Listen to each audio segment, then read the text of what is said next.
Hi everyone, welcome back to Beyond the Barclay with me, Jez Davies. This week I am joined by Sam Walden. Hi Sam. Hello, you alright? Yeah, good. How are you? Yeah, not too bad. Good. Good stuff. So just if you'd like to explain to the audience where you're from, what you do for a living, etc. Perhaps how me and you know each other as well. Okay, yeah, that's fine. I currently just work at Tesco's as a personal shopper, mate, going around picking people shopping Lovely. early in the morning. That's grand. It's actually great. I'm from Norwich, lived here since '93, so I was born abroad. Norwich is all I know, really.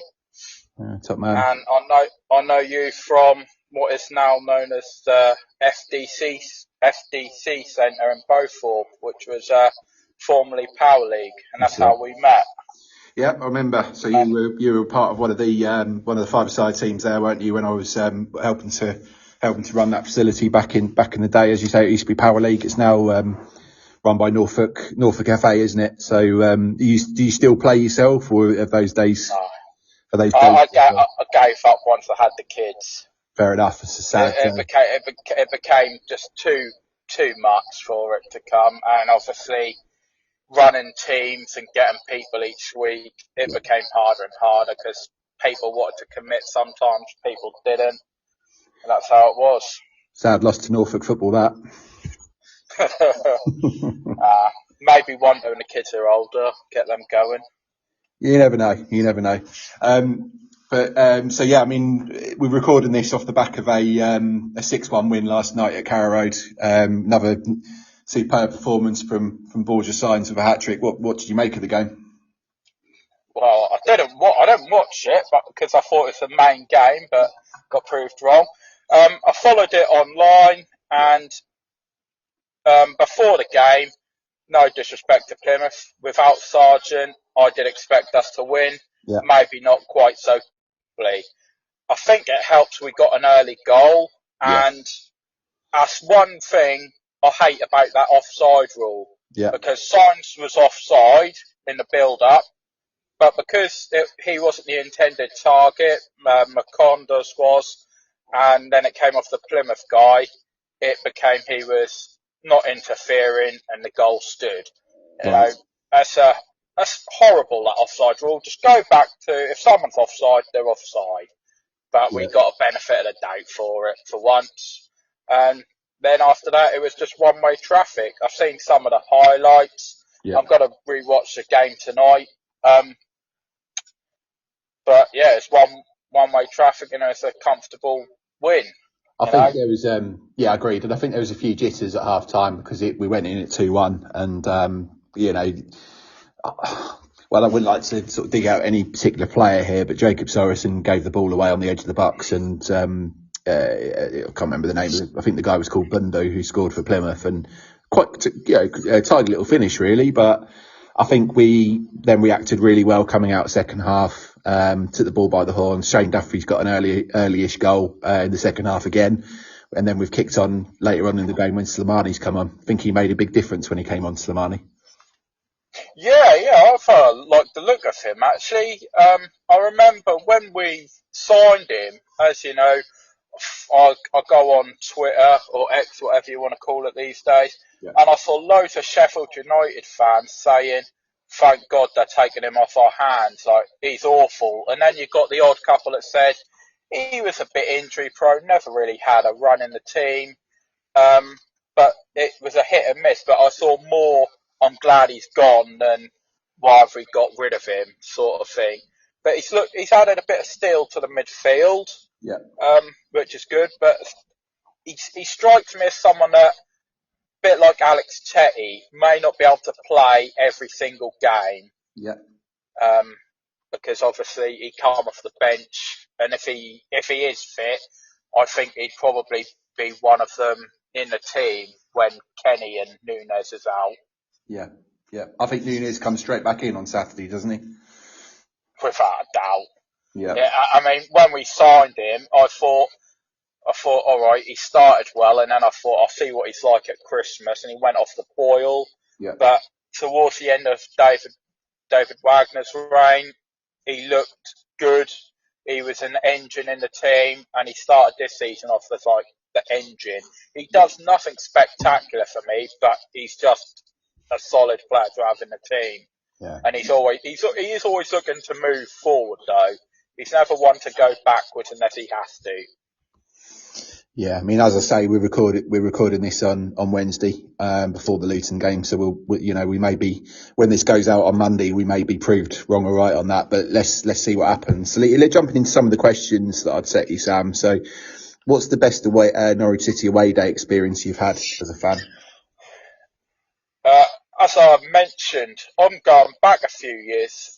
Bristol Rovers in the League One season. Yep. I stayed overnight because a friend's mum lived in Bristol, so we went down for the weekend, and then we walked down to the ground with Bristol Rovers fans. Like, we were just in that pool of them, and there's something about when you know you've won the league or been promoted and you've gone to an away game, how it's just lovely walking down there with them. And they congratulated. They said back then that we were the best team they faced all season, and we proved it by beating them, and that was just great. And then walking back out with them, to wherever I was staying at that time, it's in a whole road with them, and they said, "Yeah, we're glad you've gone back up and not stayed down here." And that was great. And it was better than like the soulless Premier League games that you go to sometimes. Like, I've been to 4 of the top 6, and they're soulless. There's nothing great about them other than the players on the pitch. No, I agree. I think I'd sort of counteract that. I think there's a few grounds that I've been to in the Premier League, the likes of Tottenham, the likes of Arsenal, where you do get quite a good match day experience. But you're right, there's no kind of banter. Well, I suppose there probably is somewhere along the line, but there's less banter between the two fans. And I've likewise with you, I've been to certain away games where you do speak to the away fans. I think Portsmouth being a shining example when we got promoted from the Championship. You go there, you talk to the fans. They want to interact, and it's nice that you can have that experience away from home and not having the fear of getting your head kicked in, etc. Yeah, exactly. Like, I'd love to be able to sit in a pub with the away fans or home fans if we're away and interacting. That's great. But I know in this day and age, you get a few people that just want to go for a fight. Yeah.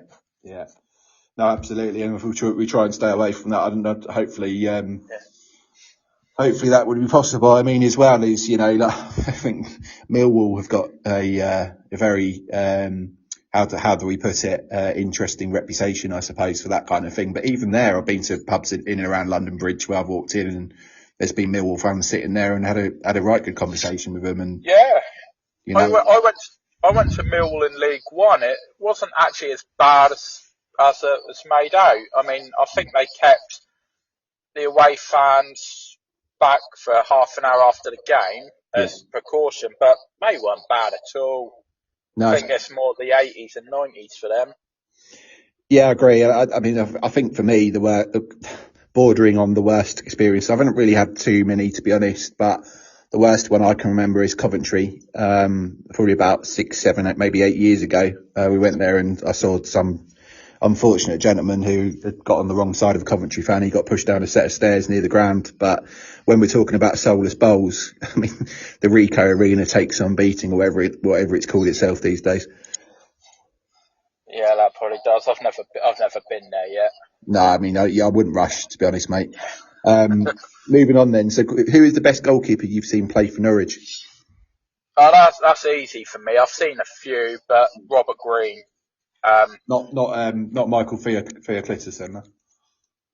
No, luckily, I was glad he only played one game. But if he had more games, you never know what he might have come out. That might have just been an off day, but he was dreadful. But Robert Green for me. Yeah.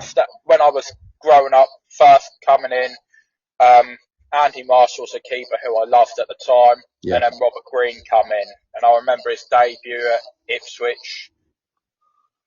Yeah. I want to say the end of 97-98 season when he kept a clean sheet and he clattered someone on the edge of the box, but it was a complete 50-50. Yeah. he was great, and I think I've been lucky enough to see a few good ones in my time. Obviously, not any from beyond when I started going, like the Cat, Keelan, what people said, and Brian Gunn I saw towards the end, but I don't really put him in there because I didn't see him that often. Yeah, I mean, I'd agree. I mean, I loved Brian Gunn. He was probably one of my favourite Norwich players. I did have I think I may be a couple of years ahead of you in the sense of supporting Norwich then, because I think when I first started supporting him, Gunny was the regular. Got that horrible injury, which I think was actually away at Portman Road, funny enough. I might be wrong with that, but he got a really bad cruciate ligament injury, which then meant that Marshall was in goal for the rest of the season. Marshall was neither here or there for me. I think sometimes he had a really good game and other times not so much. Green was exceptional. You could tell he was going to go on to bigger and better things and play international football. I think Fraser Forster was worth a shout in League One. I think he was a big part of, we always talk about Holt and Houlihan and Chris Martin that season, but some of the games which we played, Forster was instrumental in keeping us in those games. Yeah, I think for me it's because Fraser Forster was only on a season-long loan. Yes. Like when I look at players, I find it so hard to put a player in my team because they were only here for a year. Of course. On loan. Like with Fraser Forster in that League One, a game that stands out, Tranmere Rovers at home. Yeah. We were 0-0 and they were keeping us at bay and they broke. And they rolled it across the box, 6-yard box, and the player had an empty tap in, but his 6'6" frame, he stretched across and he managed to turn it around the post. And I thought that's one of the saves I've seen that season. Do you know what? I think that is remote because I was sitting in the City stand that game and in line with the goal. And I remember that exact moment. And I'll be honest, I can't think of a better save that I've ever seen live. At a game before. It was just phenomenal, and you can't ever seem to find any sort of video footage of it anywhere. But I think it's just on the DVD from that season or YouTube probably. But you'd have to trawl through it. Yeah, it was phenomenal, and I think you mentioned Tim Krul as well, who again. Tim Krul's made one of the best saves I've seen live. Man United. When we lost 3-1 and he saved those 2 penalties. It was none of the penalties, but the one across the 6-yard box when they had an open goal and he headed in, looked, the goal all ends up and he somehow tipped it over the bar.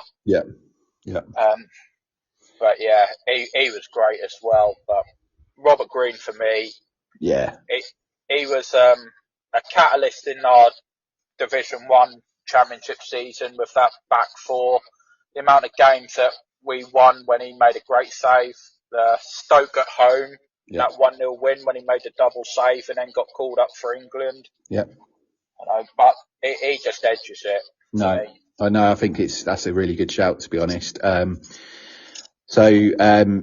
Moving on to, just before we do move on, I think you also mentioned Kevin Keelan, and again, like you, I'm far too young to remember him ever playing, but he's in Norwich City folklore, isn't he? Again, someone will correct me if I'm wrong here, but I think he's the record caps holder for us, isn't he? And I think as well as, you just see photos of him in and around the grounds, and he's been back to Carrow Road on several occasions as well. So, I think someone that probably deserves a really big mention there, but equally I'd love to have someone on that was around that time that could give a much better description of him than I or you could probably ever give. So it's way before our time.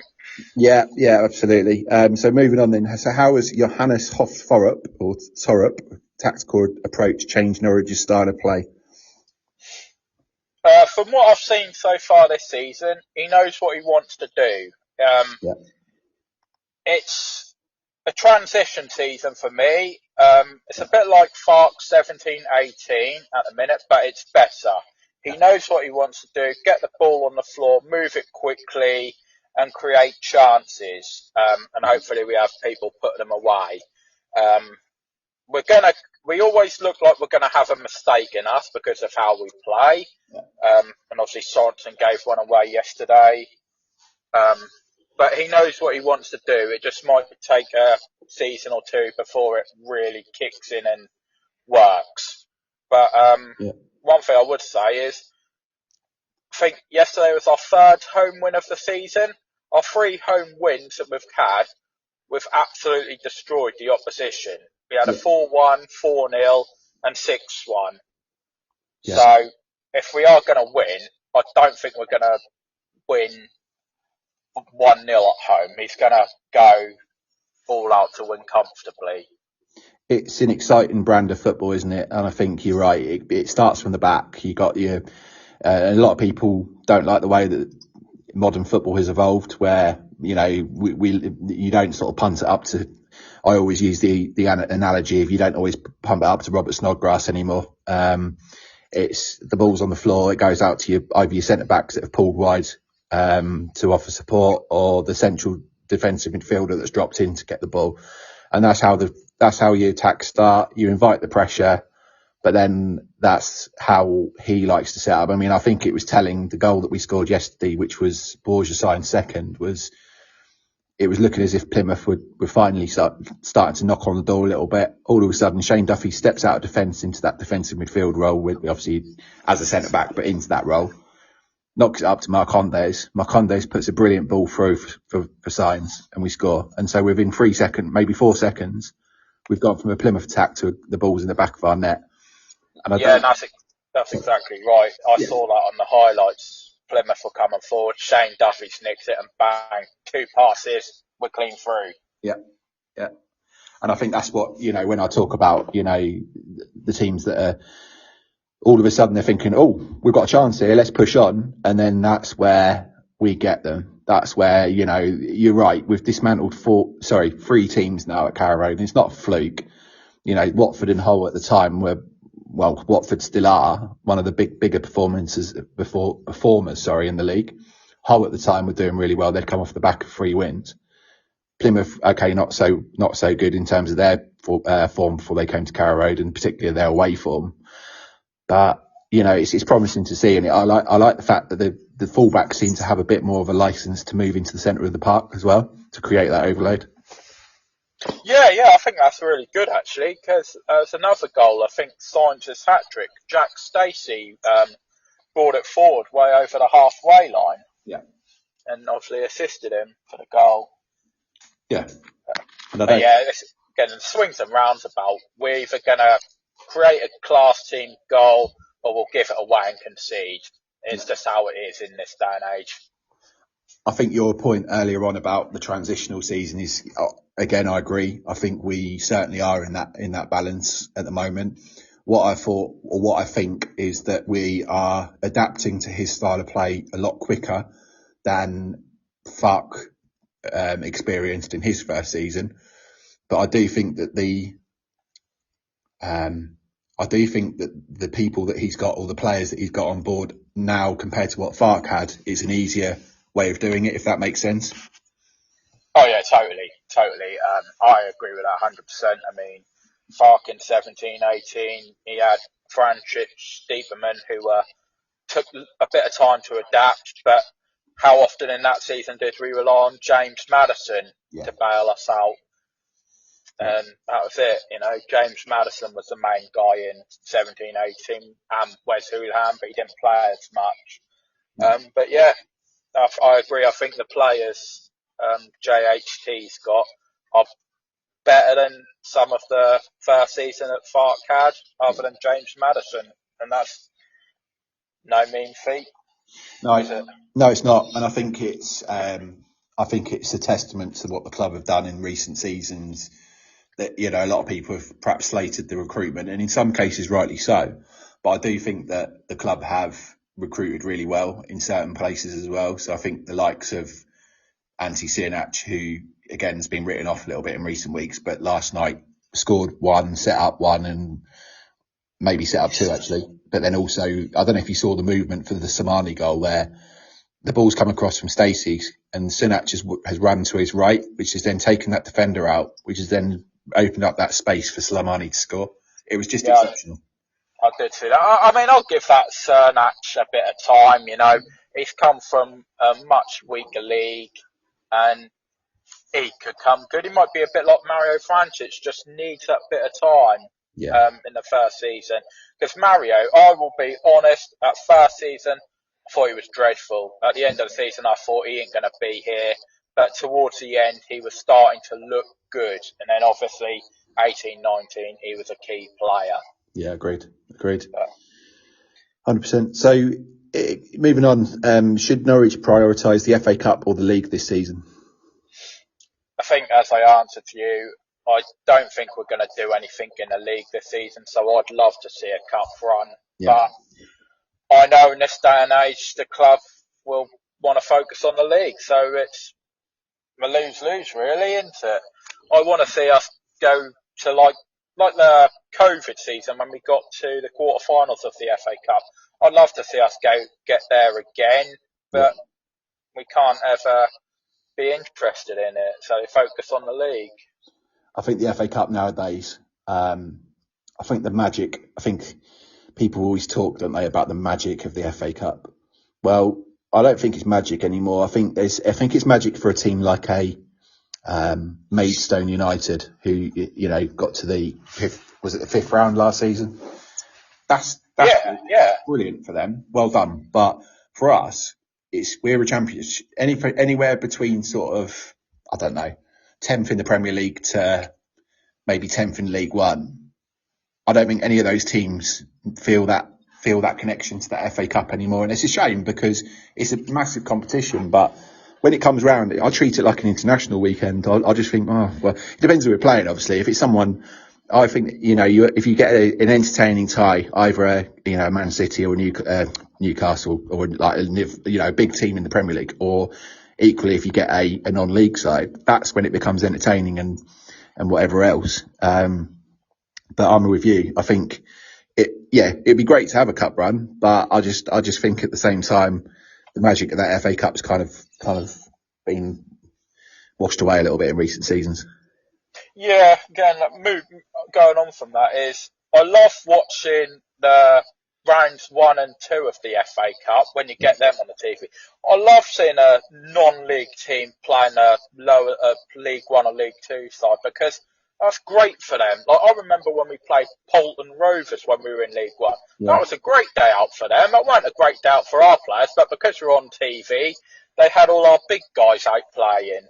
Yeah. And as well now, I think the teams aren't as bothered if they get beat anymore. If a League 1 side is playing at home to a conference side, if they get beat, yes, they might say it's an upset, but I think realistically that League 1 side won't really care at all. And that's, I think, is a great shame of it. And obviously they've scrapped the replays now, which I think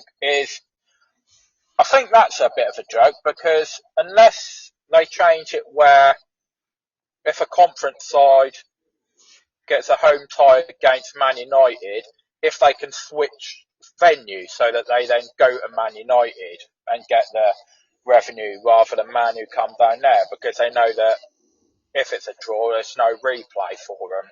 Yeah. And that's the other thing, isn't it? The magic of the FA Cup, again, I refer to that. That would be if, I don't know, like, again, let's use Maidstone as an example. If they've drawn like a Chelsea, for instance, and drawn 0-0 at their place somehow, and then they would have rocked up at Stamford Bridge because they'd had the replay. But you ain't got that anymore. It goes to extra time. It goes to penalties, and invariably the stronger team then comes out on top. And I don't know. I just feel that they just need to have a little bit of a rethink about the FA Cup, and also the prize as well. I think the prize should be a place in the Champions League. Imagine the prestige of winning that FA Cup and going, well, I've just qualified for the Champions League here.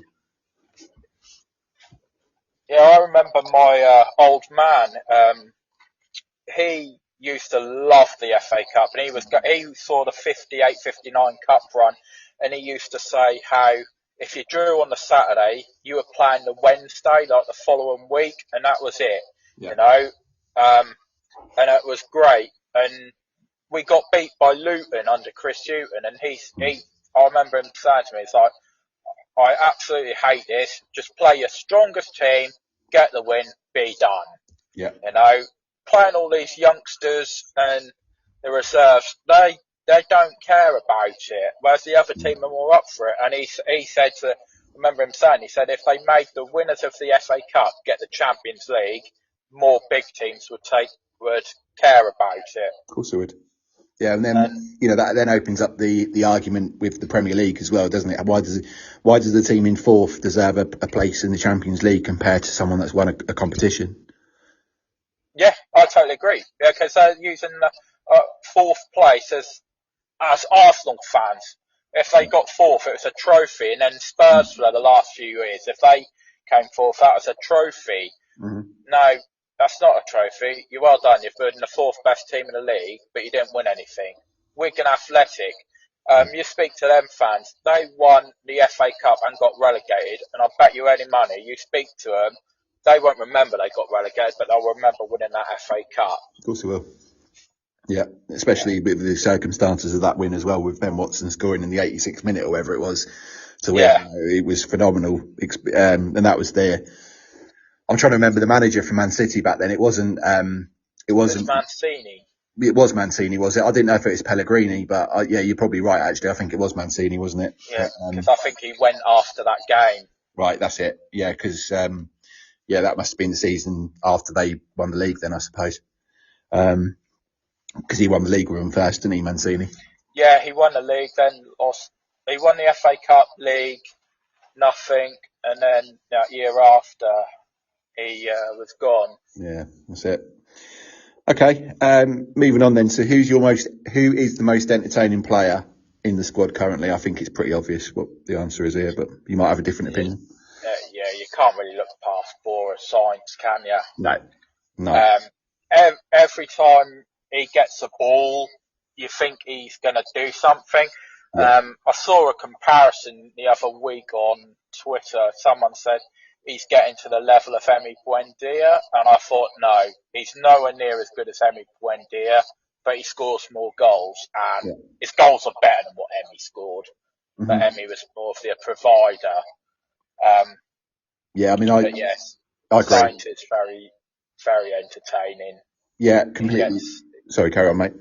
He gets the ball moving, and every time I remember, what was it the other week? Middlesbrough. I was watching the game, and every time he got the ball, like the first goal, I just thought, he's just going to shoot. And every time he picks the ball 25 yards, I just think, go on, mate, just have a shot.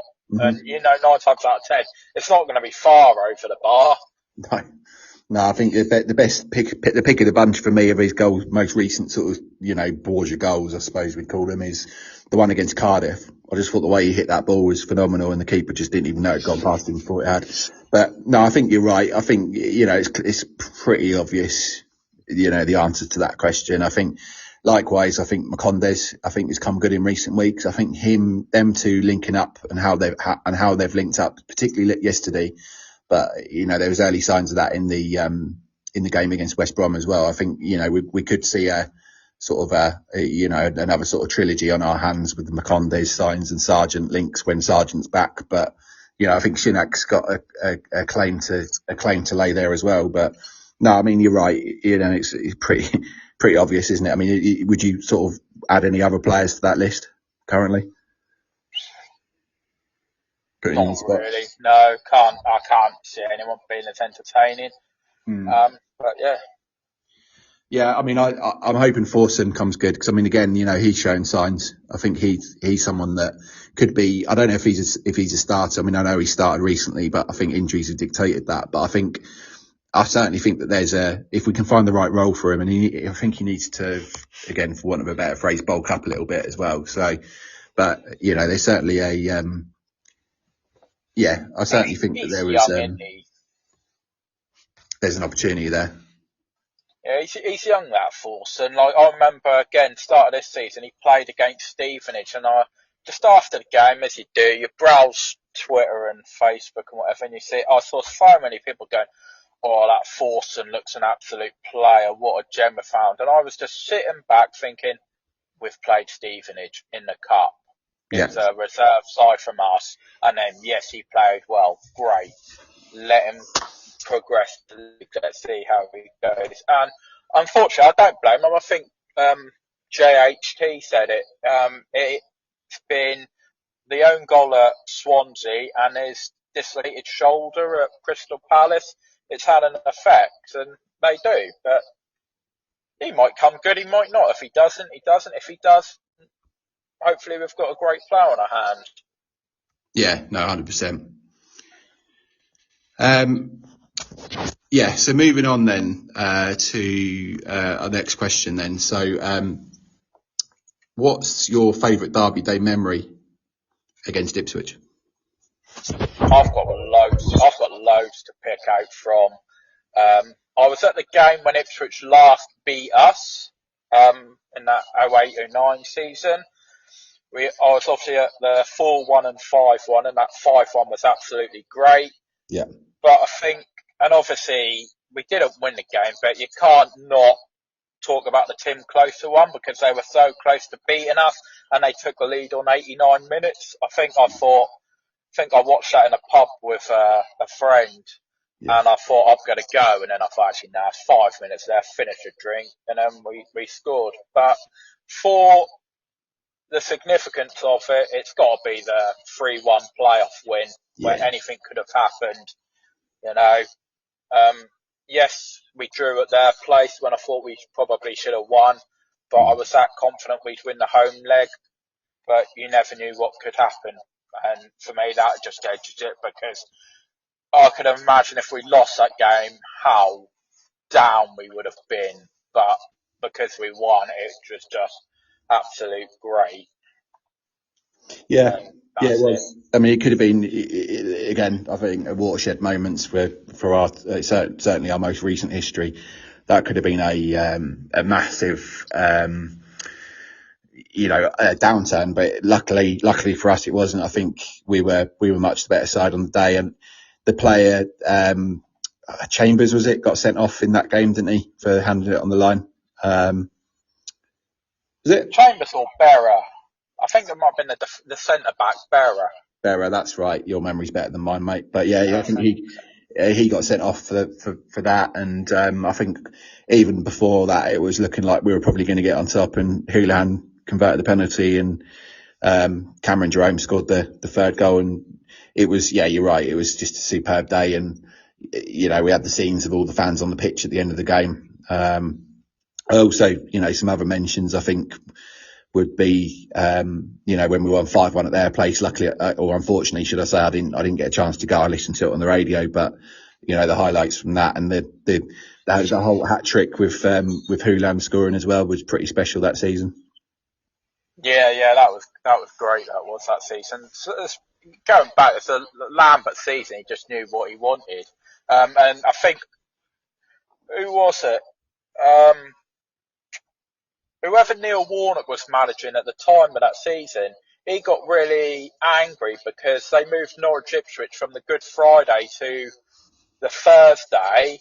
Yeah. And then obviously we had Friday, Saturday, Sunday before we played Derby on Easter Monday. And he said Delia must have had friends upstairs who got him to change the game. Yeah. I remember that, but yeah, that was a great game. So I think they actually moved it in the end because of it being Good Friday the next day and trains weren't going to run or something. That's right.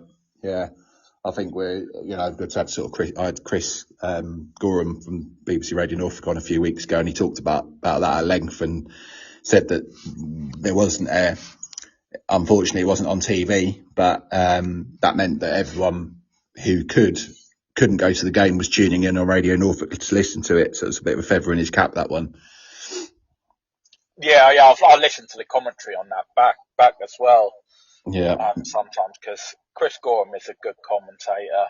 Oh, he's great. Yeah, I think I've listened to living where I live. I've had the benefit or misfortune, I'll let you decide, of listening to other teams' commentators, and they're very sort of they're either getting players' names wrong on a regular basis, or they're just too over the top for their own team. Whereas Chris isn't like that. I can agree with that. Yeah, I think Chris is very, very balanced. He's very very rarely makes an error. I think we're very lucky, or at least the people in Norfolk, we all are very lucky to have him sort of calling the games. And I enjoy his sort of merry men or women that he has on board with him as well, that are, doing the co-coms, and it's always Yeah, good. I've liked some of his co-coms when I listen. I think one of my favourites actually he has on is Simon Lappin. He used to play for us and everything, but he pulls no punches. He'll just say it as it is. Yeah. And he doesn't say anything bad at all. And I think actually that's quite good. You've got an ex-player who's prepared to say this player isn't very good today, needs to up his game, or this player's been superb. But I like Simon Lappin when he's on a lot. Yeah, I think he's good. I like David. Same. David Fox for me is very good. I think he's very balanced. Mark Rivers as well is quite funny. I think some of the stuff he comes up with is quite good as well. So no, definitely. Which player would you bring back to the club in their prime? Again, I've seen a few great players in my time, but I think in their prime it's got to be Darren Huckabee. Yeah. The main geezer who got us promoted in 03-04. I remember the Cardiff game when we all thought that was it. My dad, when we left the game, he said, there goes our chance of promotion. And then all of a sudden, Boxing Day, he's paraded round the pitch. And I think back then you had C-Facts. You didn't have all the Sky Sports and people able to drop hints that Darren Huckabee's signing. No one knew about it until that Boxing Day game. Yeah. It was a shrewd piece of business for us, really, wasn't it? Because he'd come in, as you say, initially on loan, had 2 or 3 brilliant months with us with Peter Crouch and the lad Harper as well. The 3 of them are coming and really changed our fortunes that season. And again, I've said it before, I'll say it again. I think we really made Peter Crouch's career, because I think before he came to us, he was really struggling. And then he left us, went back to, I think he was at Villa at the time, wasn't he? And then moved on to Southampton. Yeah. I think you're right. We played a part because he was struggling. I think when he came on loan, Villa said he was struggling, but then he went off and he did all right. It's just a shame he couldn't stay longer, and it's a shame we couldn't buy him in the Premier League. Yeah, I think so. I think you're right. I think Huckabee is up there for me. I certainly think there's a claim for a couple of others. I think Wesley Houlihan was a very, very talented individual. Whether he would, funnily enough, whether he would fit into our current system, I think we'd find a role for him. Probably in that Marcondes role that's currently being occupied. Yeah, I think Wes in his prime would fit in the team. That's why I think it was a shame that Daniel Farker had him at the end of his career, because if he had him in his prime, that would have been even better. I think him and Maddison. Well, it backs up the point we made earlier, doesn't it? With the fact that Fark, when he came in, didn't have the players that Thorup's got now. I think he was having the likes of Russell Martin and Wesley Houlihan and 1 or 2 others that you're right, were coming to the end of their career, and we needed to move them on. But actually, you're right. I think there's that goal he scored. I can't even remember who it was against, but he sat down about 3 or 4 players and then just put it into the net. Maybe. Rotherham. Game of Alex Neil went. Yeah, I remember that game. He got clean through, and then he decided to do that turn and then sit both the keeper and the defender down. Yeah, it's one of the best goals I've ever seen. That. But then he had his flaws, didn't he? Trying to chip penalty through Preston under Lambert, didn't he? At 1-1, he tries that.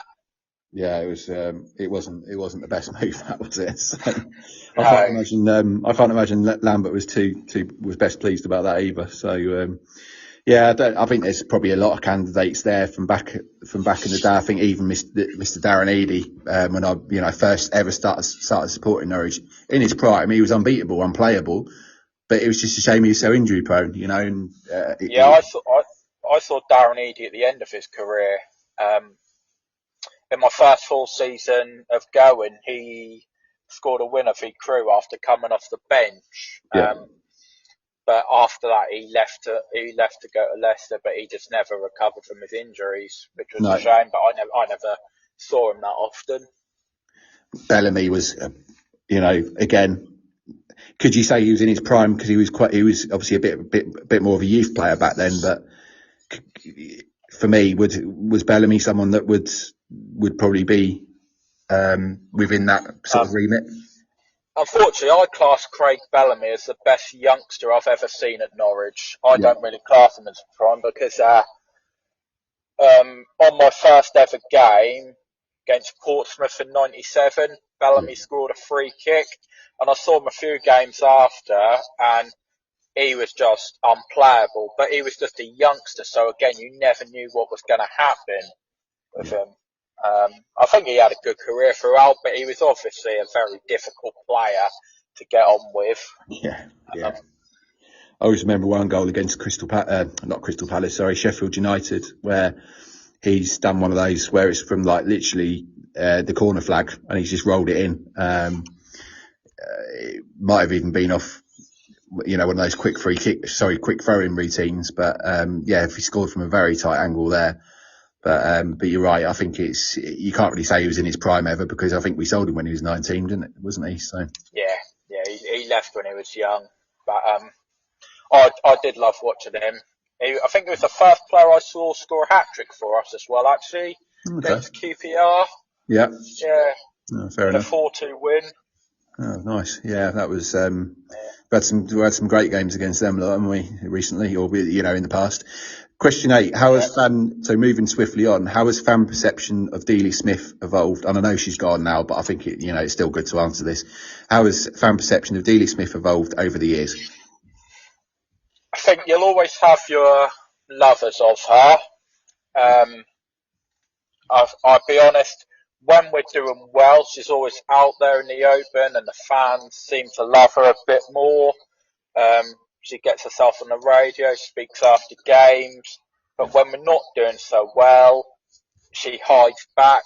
And she said some stuff before in the past about the fans, which isn't great, but that can just be in the heat of the moment stuff, as you all know. Last year, I believe I read on Evening News or the Pink Un when the fans wanted David Wagner out, and she openly said he wouldn't be going at all, no matter what. If a manager was ready and available, David Wagner wasn't going to be sacked. So that just says a bit of a lot that she didn't care about what the fans actually wanted. Yeah. That's it. I will give her a credit. One thing I did like about her is she always wanted to give the managers time. Yeah. Sometimes I think she gave them a bit too long, but also I do like that. In football these days, managers are so quick to get the sack.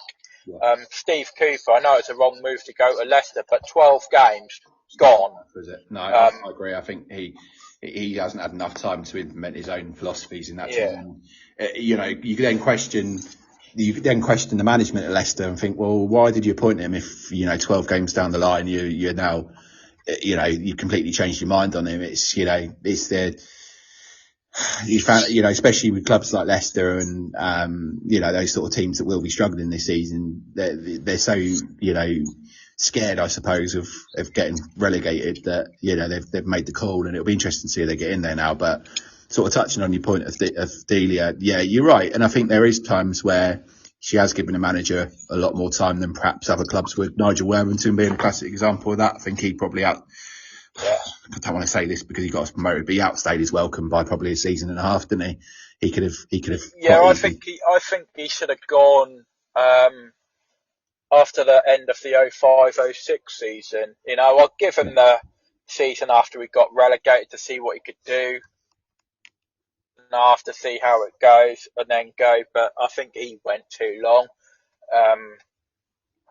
Alex Neil, he gave us Wembley, but I think he outdone it as well. Yeah. I think he was kept for it too long. And other one is Chris Hughton.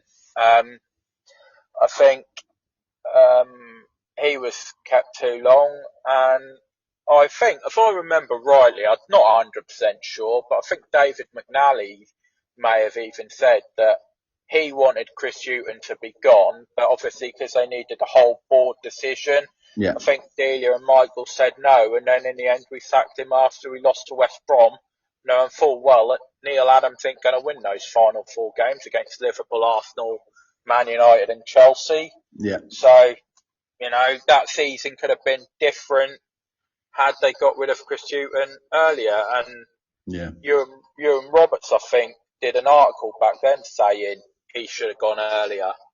Yeah, I think you're right. I think, credit to, in some respects, to, sticking with your man. But I think at the same time, you're right. I think there could have been times where, we'd probably hit that, the trigger a little bit sooner, but that's football, I suppose, isn't it? I think, a lot of good she has done for the club. Sometimes, fans don't see or, want to see what she has done, but I think now it's a time, especially, since she's, made the decision to leave, and obviously Michael Wynne-Jones going as well. I think now's the time to perhaps move on and, look at this this new era, this new, way of thinking that we've got at the club now, and hopefully push forward a little bit. Yeah, I think as well, I think over the years, so many ex-managers, Paul Lambert, Alex Neil, a few players always dropped subtle hints. If we had extra money, if Delia gave extra money, we could have done more. And, and I think maybe they felt she held us back. One season that I do remember, 15-16, when we were in the Premier League with Alex Neil, we needed a striker. We got Ember Carney in on loan, who was very average, and we could have done with another one. And I think that might have been a different story that season, because there were definitely games where we would have won if we had a striker who could just put the ball in the back of the net that season, and we could have stayed up. But because we didn't, that was it. Yeah. No, agreed. So I think she might have held us back a bit there. But she done her dues, I do like the fact that she gave managers time, though.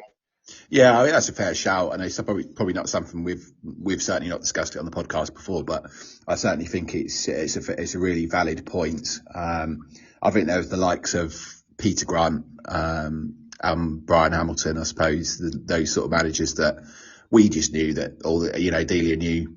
Or the board at the time knew that it wasn't the right appointment, and I think to his due, I think Peter Grant actually stepped aside from memory. But that's the times where we've made an appointment that hasn't worked. But I think 9 times out of 10, probably not that much, probably not that many times actually. But we have made some good appointments, I think, was the point I was trying to make there, and even in not just the management team, the backroom team as well, right? Yeah, there's been some good appointments, and there's obviously been some bad appointments. My memory, right? Glenn Roeder was a solid manager. Yeah. He goes down as one of our worst ever. Yeah. Chris Hughton. When we got him, I thought that's absolutely a superb appointment. Astute, he'll keep us up, and we might progress. He turned out he was pretty awful, but then he changed the whole way of how we'd played under Lambert to how he wanted us to play. Yeah, agreed. I think obviously Hughton at the time he did keep us up that one season, didn't he? From memory. But then the following season was where we went down. Unless I've got my timeline mismuddled up, but I'm pretty sure he kept us up that first season. He was with us. Yeah, he did. I always say it was that 10-game unbeaten run that kept us up. Yes, yeah, it was. And then the fact that when the final 2 games, West Brom at home were on the beach and Man City were on the beach, but winning away at Man City is no mean feat. No, it's not. That was a cracking result. I mean, Johnny Howson scoring from after running past about 7 players. I remember from that game. Yeah. And I think it was the only time in recent living memory that I've seen us wear the kit for the following season in a game. I don't remember that happening previously, because we did, didn't we? We wore the following season. Yeah, we won the season after kit. Yeah, because they used to do that at the end of every season, but now they don't anymore. No, No, we tend to be one of the last ones to sort of release the kit, don't we? But yeah, so touching on the next question then, so what's the best piece of skill you've ever seen from a Norwich player? Now, for me, when I think of skill, I want to see the end product as well. I Yeah, don't just want to see a bit of showboating on the pitch. I want to see a goal or an assist. So for me, I changed it, and Cameron Jerome's goal against Nottingham Forest, where he backheeled it, yeah, is probably the greatest bit of skill I've seen because it was a goal. But I was at both the games that I mentioned. That Dean Ashton lob at Man City yeah, when we lost it. That is a very difficult thing to do. Ball over the top, and David James was big, and he managed to get it in the only place David James weren't going to get it. yeah. I thought that was superb. Of And course, that obviously was Andrew Cross v Barnsley in the Paul Lambert season yeah, was a superb bit of skill, the turn and the volley. But like I say, for me, I don't care if a player does a back heel on the pitch. I want to see the end product. If someone does a Rabana and someone heads it in, that's absolutely great. Just a back heel that just looks nice. No, that's not for me. I don't like showboating as much as I used to. fair enough. Yeah, that's a fair shout. And I think what the point I was going to make is that the Dean Ashton goal that you mentioned was obviously the same night as the infamous "Where are you" incident with Delia, wasn't it? Yeah, I was like that game. Yeah, same. But it was back in the day where I didn't really notice the impact of it until I got home and switched on Sky Sports News. And I was like, hang on, what's going on here? And then realised what obviously had happened, because I don't know about you, but I think there was a few people around us thinking what's going on. But I think I didn't really sort of see the full impact of that till I got home. Yeah, I was only a young teenager then, so I just thought it was just coming on the pitch and thinks maybe the fans aren't making that much noise. But then I watched it back and she clearly had a few drinks. Hadn't she just? But yeah, that was great, and yeah, it was that night. Yeah, no, absolutely. I think just touching on sort of the skill element as well. I think I always remember. I don't know if you remember this one. It's a game against Hull City in Farke's first promotion season, and the ball's been played forward. Emi Buendia has just done a little flick behind his head, like a little scorpion kick. Yeah. And then he finished it off, didn't he? Because he done that flick for Pookie. That's right. But Pookie messed up and then held it up and then gave it back to him. Yeah. I forgot that one. Yeah, that was absolutely superb because it was just a ball over the top, and he's just done that. Yeah, that was superb. And again, we wouldn't be remembering that if it didn't end up in the back of the net, or at least I wouldn't. No. And I think I do remember that one. Yeah. I think it's already been mentioned today, but the Wesley Houlihan ending about four Rotherham players' careers as well, with that piece of skill, and then finishing it in the bottom right hand corner. I think he was just something else in terms of that level of ability. And I think if he had if he wasn't so one-footed, he would have played for a big team. Yeah, he didn't have a right foot, did he? No. Yeah, he was great. Yeah. Okay, so just finishing up then, Sam, what would be and I think we've kind of covered this already, but I'll ask it. What would be considered a successful season for Norwich this year? For me, I don't want to sound pessimistic, but if we finish top 10, that's a good job well done. I think we're in a transition period. I don't think we're really any good. We haven't got the squad depth. So if we finish top 10, I'd be happy with that. I know some people will say, why are you not thinking higher? But I see the squad depth. I've been quite vocal on Twitter and Facebook. We didn't sign a striker for the second season in a row. We needed one last season, and we needed one this season, and we didn't. And Josh Sargent has got crocs in both seasons, and we had a little bit of a bad run when he got injured. That's no coincidence. And the one thing what I've been finding staggering is they're sort of suggesting they're not going to go and sign a striker in January. Right. They need to. Last year I get they might have said, "Oh, we've got Adamita and that Wang," but Adamita, no disrespect to him, I just didn't think he was very good at all midweek, and I thought that Wang started to look good until obviously his off-field antics came about. Yeah, he picked up that injury as well, didn't he? Away to Watford, I think he scored an amazing goal from about 20 yards out, and then picked up that injury. I mean, I don't think it was an injury. I think he might have got a little injury that game, but I think also that the off-field problems had come in. Yeah, true. But yeah, so that's it. That's it for me. Top 10, I'll be happy. I think if we get top 6, I'll be honest. I think we would have overachieved. Yes, it's a possibility, but we look at our squad depth. It's awful. Our bench each week. I look at the lineups and I see the bench. I think there's no one on there who's going to come and change the game if we're losing 1-0. Yeah, I agree. Bristol City the other week. When we lost 2-0. Didn't know anything about it because it was my wedding day. But, congratulations. But we lost 2-0, and the moment we were 1-0 down, everyone said, yeah, that was it. We didn't look like scoring. That's a good one, mate.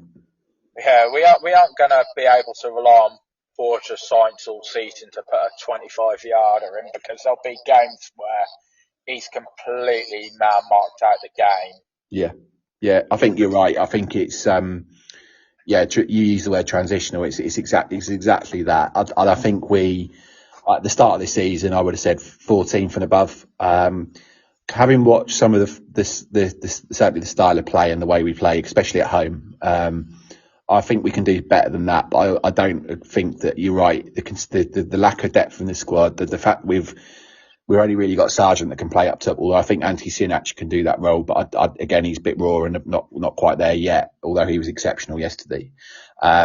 I just don't think that we're going to have that level of consistency. Like last season when, we had the run up into the playoffs, didn't we, where Gabby Sara seemed to sort of win us every game, or if we weren't winning, we were getting a draw and picking up results. I wonder whether the squad's got that mentality to perhaps have that kind of run, because that's what we're going to need, I think, to sustain it, because there's a lot of good teams in the league this year, and I think moving forward to perhaps year 2 or year 3 of the Thorup and Napa project, I think that's where we're going to see the fruits of our labour. I agree. I think as well, David Wagner, I'll give him his credit. We were good at home under him. Yeah. Every time we played at home, we always looked like we were going to pick up 3 points. It was the away for him. Yeah. Thorup, don't know. We look better at home so far, but he might pick a few games away from home where we can win. But like I say, for me, we need another striker in January who can score. That Cernak, give him a bit of time, but he's not ready yet. And hopefully when Josh Sargent comes back, he does what he did last season from January, where every home game he just literally scored, but only he can make that away.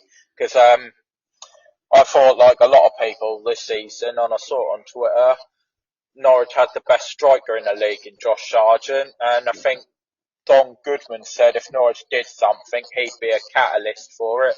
And I thought we were gonna see a striker get 20 goals this season. Yeah. But again, he's got injured. Last season, he proved that if he didn't get injured, he would have got 20 plus goals, because I think he finished on 16 or 17. Yeah, exactly. And he missed 4 months, so that just shows what a big loss he was last season. And last season, would have we scraped the playoffs if he was fit all season? I don't know. I think we would have finished a lot higher, if I'm honest. We're already 11 points off automatic promotion, and we are, if Middlesbrough win this evening, we will be 8 points off playoffs. So that doesn't sound like much, but actually I think we've got to essentially, if we want to go up automatically, we've got to win 4 more games than Burnley have to the rest of the season, or I hope that teams underneath don't. Or if we want to, another 2 or 3 wins ahead of the playoffs. But for me, even looking at this very early stage, I think we're kind of lagging a little bit. But equally, you're right. Squad depth is key, and we go into the Christmas break. We've got a game just before Boxing Day. We've got a Boxing Day game against, remind me, someone at home, isn't it? Millwall, who are up there with us, and then we've got QPR at home three or 4 days later, and it's just that sort of run of fixtures where you can't rely on some players playing all those 3 games, and I don't think we've got that lottery of some of the teams in our league that have got that can just go, right, well, okay, we'll just bring in a player that's of the same quality. It just doesn't happen. It hasn't happened. Yeah, I agree. I think we can't rely on that. That's one thing I would say as well, Jez. I've been a bit disappointed with a lot of Norwich fans this year who have criticised Jack Stacey. Yeah, agreed. Now, he's come in, he played Saturday and yesterday, and that's his first 2 games, and he's got 3 assists already, right? It reminds me of Farke's first season. We had Ivo Pinto and was it Felix Passlack? Was he in the first season or not? He was the second season. Yeah. Okay, the second season then. Okay, I got that wrong. So we had Ivo Pinto, Felix Passlack, who he was a solid player for Dortmund, but Daniel Farke came in, he started with Ivo Pinto, more experience, the fans loved him, and he thought, hang on, I've got Max Aarons here. He put him in, and Max Aarons looked absolute class. He looked quality and everything. Yeah. And he took the right back spot as his own, and everyone loves it when a youth player comes in. Yes. Few seasons later, we get Jack Stacey in last year, and he was one of our better players last season. Yeah. So the whole season, he was one of our better ones. And then comes in this season, and Kellen Fisher gets in, who's, I'll give him his credit, he's been absolutely superb. He loves the tackle, and he's a youth player, and the fans like it. And people said, oh, Jack Stacey just looks awful. His confidence took a knock, because he wasn't playing, and he was the main player. He's come in, and he's assisted 3 goals in 2 games, and I don't think he's really put a foot wrong. No. And he gives us energy all game. Like, he goes for 90 minutes. Like, he is going up and down all game. I just think that's been a bit disappointing that one of our better players from last season has suddenly been told, oh, he's really not good enough. We need to get him gone. And I think a lot of this criticism has been unwarranted. No, I'm with you, and I think the thing with there is a couple of things actually. So Thorup, I think, has managed him a little bit. So I think he's took him out because he must have seen something he didn't like. So he's gone, right, okay, well let's give him a little bit of time on the sideline. And I think what he's done there is he knows the quality of Jack Stacey, and I think he's gone, right, let's take him out the firing line a little bit. So when he's come back in, and since then he's done a lot. I don't know if you've seen some of the stuff he's done in the community as well, but I think, that's by the by. But I think, he's kind of applied himself to be that sort of club man, but then he's come back in, and because he's had that time on the sideline, it's almost given him a little bit of, for want of a better phrase, a kick up the backside to then go out and do, show us what you're right, show us what we saw last season with Jack Stacey. But I think as well as, I think people question the defensive side of this game a little bit, but I think in the modern day footballer, the modern day fullback, should I say, yes, you're right. It is pure to the Puritan. It's a defensive role, isn't it? But it's as much of an attacking role these days. And you're right. It's three assists in 2 games from that position. It's not to be sniffed at, is it? No. I think like again, touching on Jack, I think you're right. He's been taken out. Thorup has said, look, I prefer Kellen at the minute, but you're still in my plans. Yeah. Just when you're ready, I'll get you back in if I can. And he's gone in, and he's just got to make that spot his again if he wants it, and see where he goes. It's a bit like, I don't know if you remember, but a couple of years ago, the last Prem relegation season, and 20, 21, or 21, 22 and 22, 23, people used to say, how is Kenny McLean in that first team? Yeah. Now look, fast forward 2 years on, he's the first name on the team sheet. Like, when you're picking a team, Kenny McLean straight in. And obviously then, Dean Smith saw some stuff in Kenny McLean, David Wagner saw stuff in Kenny McLean, and Thorup seen stuff in Kenny McLean. Yeah. And I think I saw the year he came second in Player of the Season when Gabby won it. People went, that just shows that how poor the rest of the team was, that Kenny came in there. Mm-hmm. A year later, Kenny wins it and Gabby's second. And people said, Gabby should have won it again. But for me, I thought, well, the year Kenny won it, it could have been either him or Gabby Sarah. And like I say, Kenny is one of the first names on the team sheet now. I think what people don't realise is he doesn't do anything special a lot, but he's just there, and it's maybe the other bits that people don't see. Because like Kenny's a clear leader in the team now. Yeah. Jack is probably maybe a little bit quieter, but he does what he's told when he's in the team, and he does it without fuss. Yeah, and that's what people take time to realise sometimes. I'm with you. I think Kenny McLean has always been, since he's been playing for Norwich, an excellent operator at this level.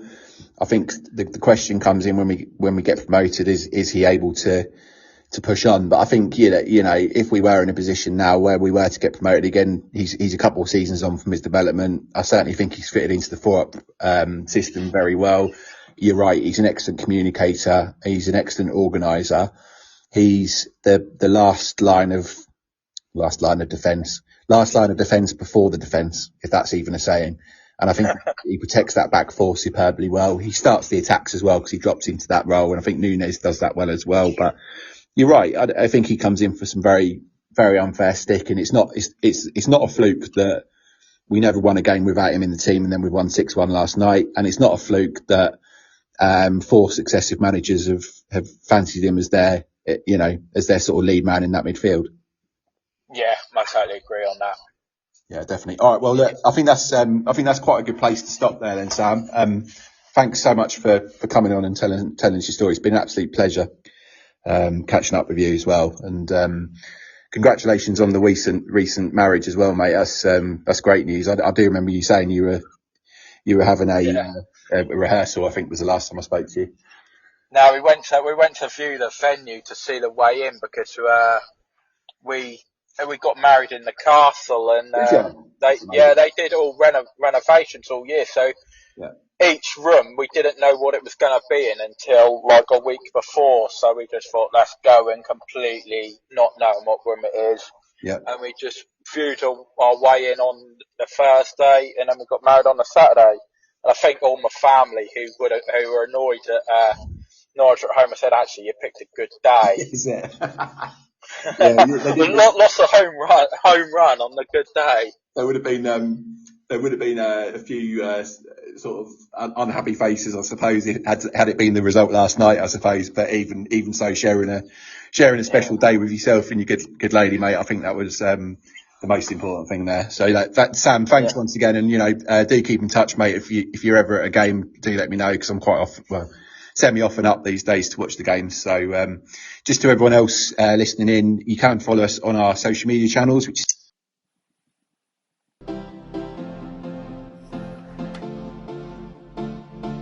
we are available on all social media channels, including Facebook, X and Instagram. Thanks for listening, and tune in soon.